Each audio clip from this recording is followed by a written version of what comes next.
Hello, my name is Alicia Quinn and I am with Swanky Glitter.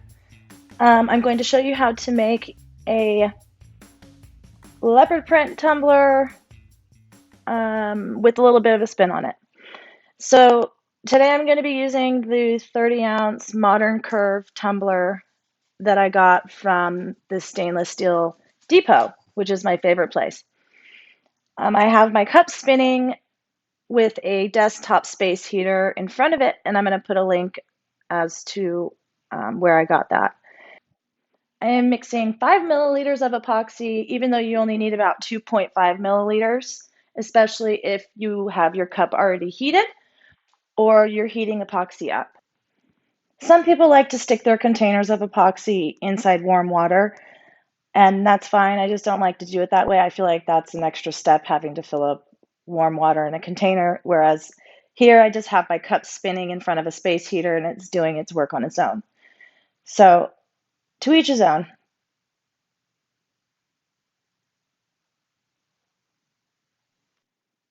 The spray paint that I have is just the Rust-Oleum flat white. I love flat white paint for the bases.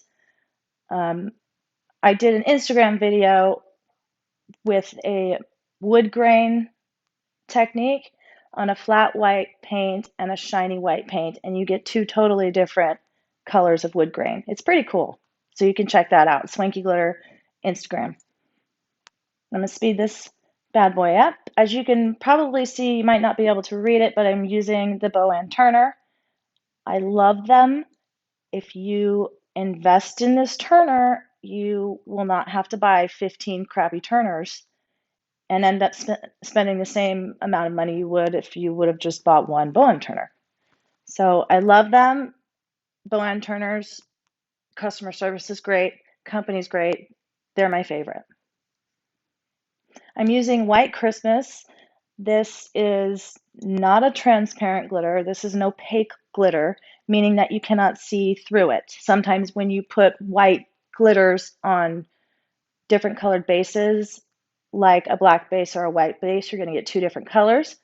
This has like iridescent tones in this white glitter, but you can barely see them. To me, it's a pure white. And of course, when I opened the container, it still had the paper on it. So I do sell this glitter in 1 or 2 ounces. This is a 2-ounce container, and I like these containers because for chunky glitters, you can open one side, and the other side, you can be a little bit more docile with glitter and just sprinkle it as opposed to just dumping it on. I'm just not a very good dumper. I don't like dumping it. I have to be precise. It's a problem we're working on right now. Get your glitter on, get it nice and pretty, get it even. Now, the thinner the coat of your epoxy, the less likely it's going to soak into the epoxy, especially with fine glitters. A lot of people have a problem with this because they put too much epoxy for their base layer and it ends up soaking into, the glitter ends up soaking into the epoxy and it looks really bad. So if you can get, I honestly think you can probably get away with using 1.5 milliliters on a 30-ounce cup if your cup is heated.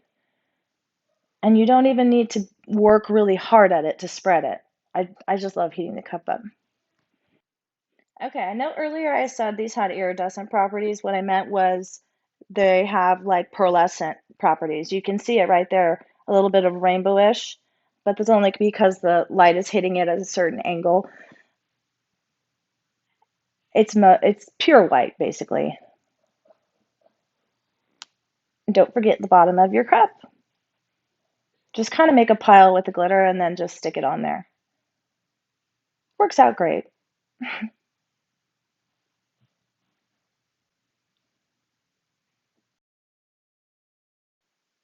Right here, you can totally see the little rainbowish colors in the light. Okay, so for this, I did an offset before Cricut came out with the offset setting in Design Space. All I did was I kept multiplying the name. I duplicate over and over again and just welded it together until it became a little bit bigger than the original. That's all you do. It's not that hard. In fact, I'll probably end up making a video. This is the foil vinyl, just a off-brand I got on Amazon. It's the devil. I'm not lying. It sucks. I hate it. It rips easily, so you have to make sure that you cut it really, really well. If you're working with, the little intricate lines or designs or a smaller name, I would do the washi tape setting, especially, see, it just ripped right there. The washi tape setting is the best for this vinyl for intricate names.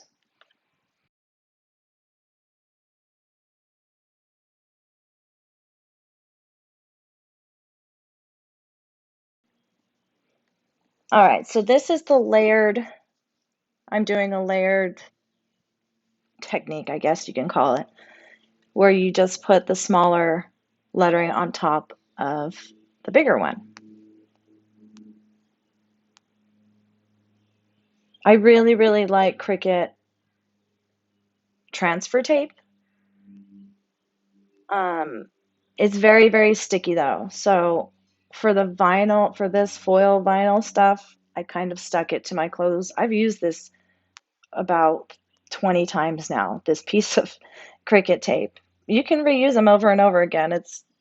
That's honestly what I like it for the most.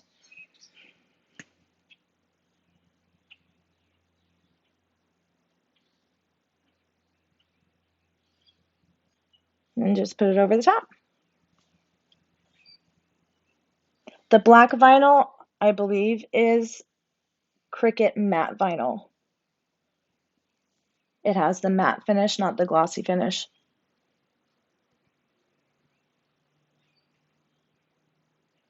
The scraper to the right there, I got that with the Craft, I think the brand, I'll put the link below.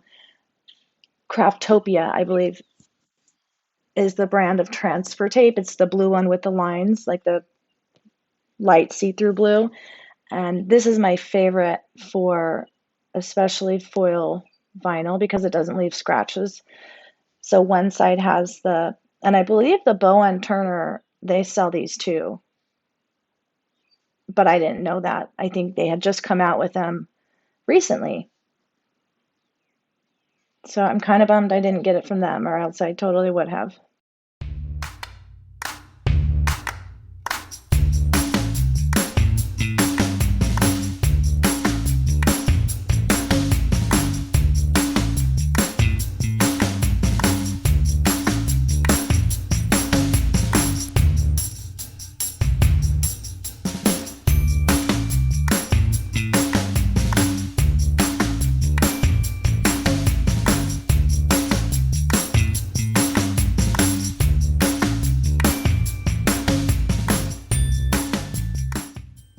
So after I epoxy over the glitter, I'm putting that on at a diagonal, and then I'm going to put the spots on also. And that I just designed in Adobe Illustrator and made my own spots.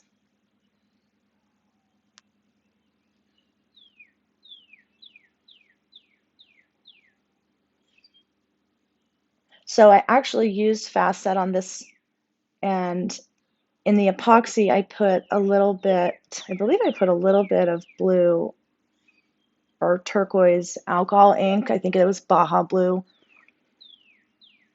by Tim Schultz maybe. And in doing that, it kind of counteracts the yellow in the long run if your epoxy does turn yellow. I know KS resin is really good at not turning yellow. The DIY epoxy I have not used long enough to be able to see. The counterculture DIY epoxy, I'm not sure about that one either because I have not had that long enough to see if it turns yellow in the long run.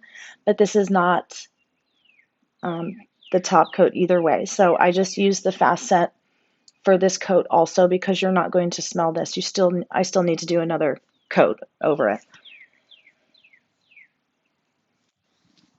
So any chance I get, I'm going to use fast set because why not? You know, I have zero patience.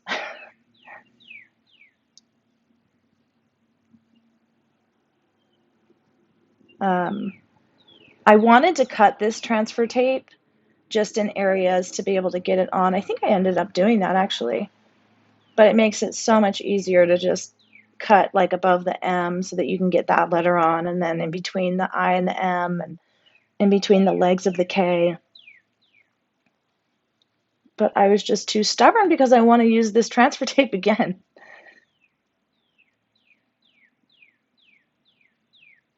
So I ended up finagling with it anyway.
All right, so here is a little hack trick. You've probably seen it or heard about it. For the vinyl that is foil or shiny where you can see every little bump, or the vinyl that will lift, sometimes when you put epoxy over it, you'll start to see like little areas that it'll lift up. If you just take a heat gun or a blow dryer and kind of melt the stickiness on the back of the vinyl, it adheres to the cup a lot better, so you don't have those little bumps or bubbles that you get after you put epoxy over it.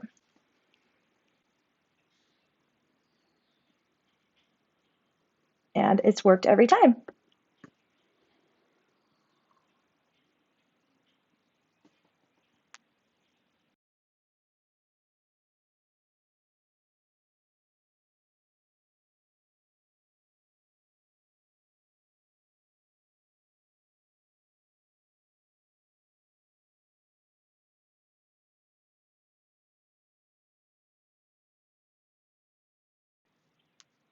So I wanted to do something a little bit different, and I used nail tape to put over the name. And it comes in handy for if you want to divide, sections of your cup, like do a hydro dip on the top and a glitter on the bottom, or it kind of gives it that definitive look if you use just tiny little lines or nail tape. But I loved these. I thought it was different and not just your average leopard print cup. And they're really easy to use. You just stick them on and you don't have to seal it or anything after you put the tape down. I believe I did use the blow dryer again after I stuck this on just to make sure it wouldn't come up.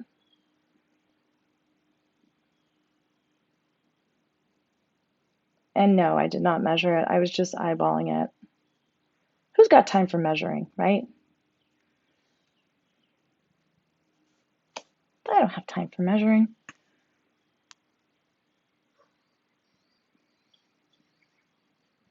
Which is why I'm struggling so hard here.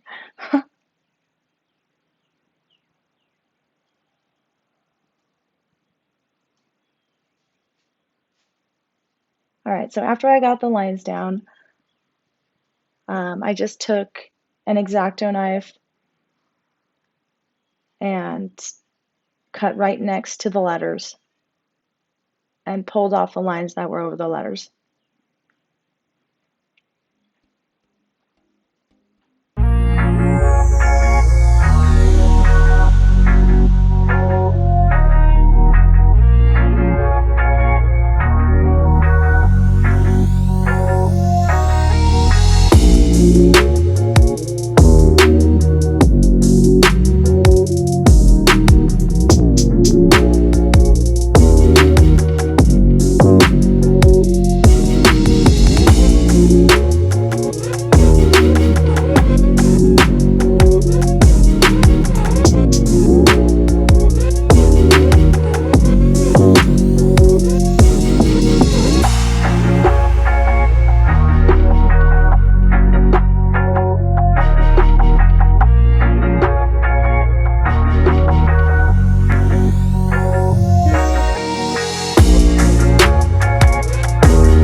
for my favorite part.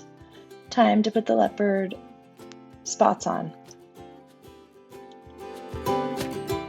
So for this, I kind of just put them on as I went. I didn't want to do one full slab of leopard spots. I kind of wanted to put them where I wanted them. And I'm going to be using Quick Coat for the glitter part of the inside of the spots. And I noticed on Leopard Print that usually the spots are darker than the inside of the spots, if that makes sense. So if you were going to do a different color, like say for instance, blue vinyl and then a different blue for the spots on the inside of the glitter, for the glitter, I would probably do like a navy blue vinyl and then a light blue glitter for the inside of the spots. It just looks better that way. I've tried it different ways and I feel like it looks more true to a leopard print. It looks awkward the other way. All right, so the Quick Coat by CCDIY is really, really good when it comes to glitter. I love it. I love it as a sealer for glitter. I love it as a glue for glitter. Sometimes when you use like clear spray, like spray paint, clear spray paint as a sealer, if I were to touch it, if I were to touch the glitter after I sprayed it, the glitter would still come off onto my hand. But when I use the CCDIY Quick Coat, nothing comes off. It gives it a nice, and then it actually makes it smoother when you put epoxy over it so that you have less sanding. So I'm really a fan of this Quick Coat. And it lasts a long time. It's in a small bottle, but you only have to use like a tiny, tiny bit because it's super thin. So I use it as the glue underneath the glitter, and then I use it to seal the glitter on top. This part is pretty self-explanatory, except for the fact that the more glue, say for instance, if you're using Mod Podge, the more glue that you put down, the thicker layer of glitter you're going to get. So you have to kind of make sure that you put an even coat of glue so that you have an even coat of glitter. Some spots I put too much glue. Oh, and these are so cute. My friend has the Mold Station. She owns the moldstation.com and she sells these Among Us characters. And I'm not sure why I was showing that. But I just love them. I thought they were so cute. I think I was showing the glitter.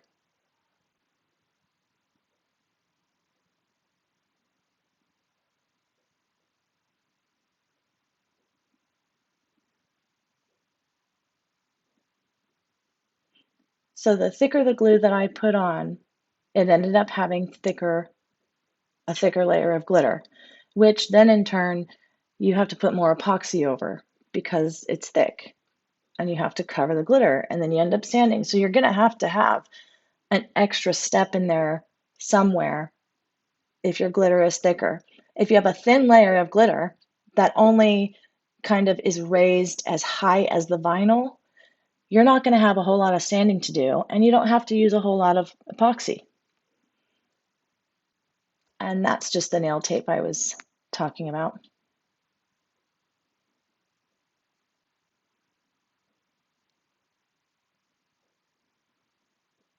And the CCDIY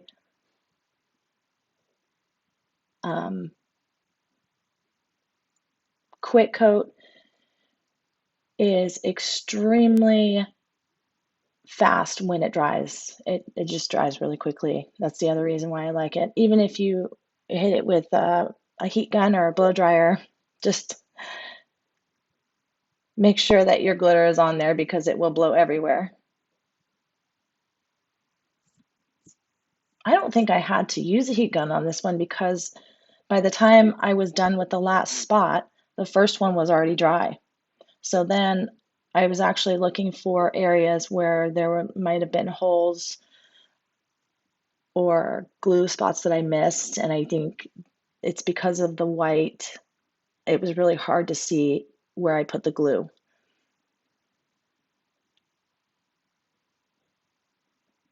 And the other thing that I noticed when I did the spots was that if you do it level with the ends of the spots and you have a straight line going across, it looked a lot better than if it were to go past that U-shaped spot, if that makes sense. It's so hard to explain.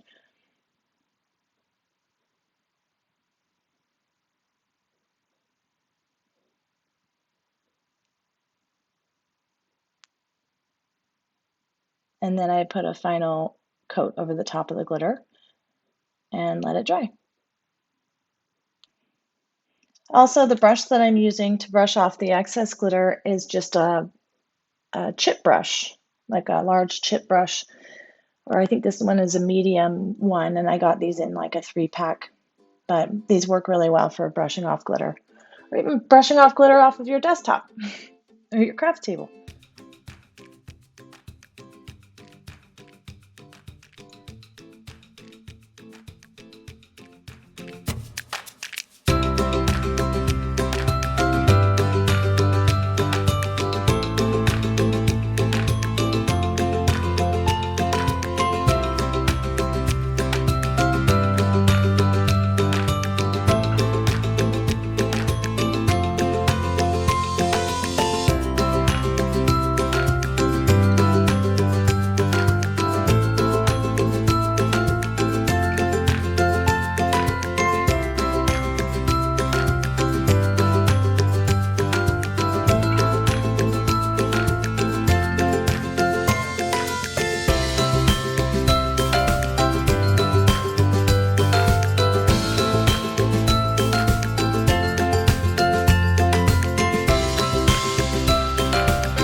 So after doing the finishing touches, I also put the quick coat over the nail tape so that that was also secure down. I remember saying I didn't put any sealer on it, but I kind of got nervous about the lines moving, so I did end up putting the quick coat over the lines. And then after that's all done, then you start epoxying. So the first layer I did 30 milliliters of epoxy, which would have been fine if I had just done a thin layer of glitter inside the spots. But because it was thicker, I added more epoxy later. Don't forget to join the Swanky Glitter Facebook group and add me to your Instagram, and hope to see you soon.